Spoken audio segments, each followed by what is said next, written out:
నిర్మల్ జిల్లా కేంద్రంలోని మున్సిపల్ కార్యాలయంలో ఏసీబీ అధికారుల దాడులు కలకలం రేపింది. మున్సిపల్ కార్యాలయంలో పనిచేస్తున్న junior assistant incharge revenue officer Shakir Khan bill collector నుంచి 15,000 రూపాయలు ఏసీబీ అధికారులకు పట్టుబడ్డాయి. వివరాల్లోకి వెళ్తే భరత్ అనే వ్యక్తి కారుణ్య నియామకాల్లో భాగంగా బిల్ కలెక్టర్ గా ఉద్యోగం పొందాడు. అయితే ఇటీవల ఆయన ఉద్యోగం రెగ్యులర్ గా మారింది. తన సర్వీస్ బుక్ లో సర్వీస్ ను నమోదు చేయాలని గత 2 నెలలుగా షాకిర్ ను కోరుతున్నాడు.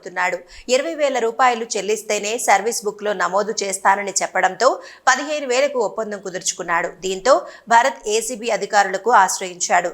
బిల్ కలెక్టర్ భరత్ వద్ద నుండి 15,000 రూపాయల లంచం తీసుకుంటుండగా ఏసీబీ అధికారులు రెడ్ హ్యాండెడ్ గా పట్టుకున్నారు.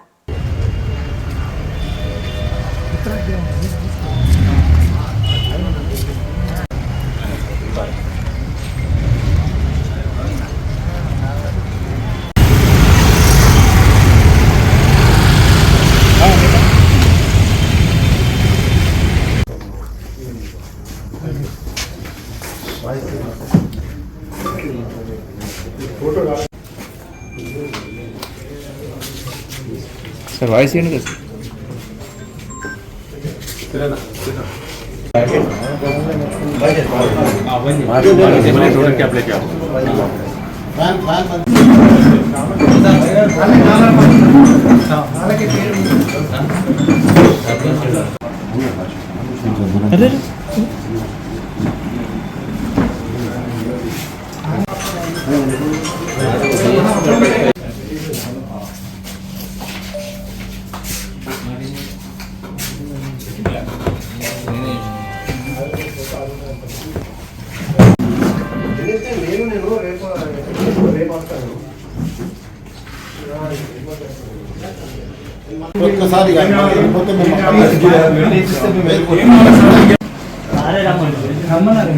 మాట్లాడారు.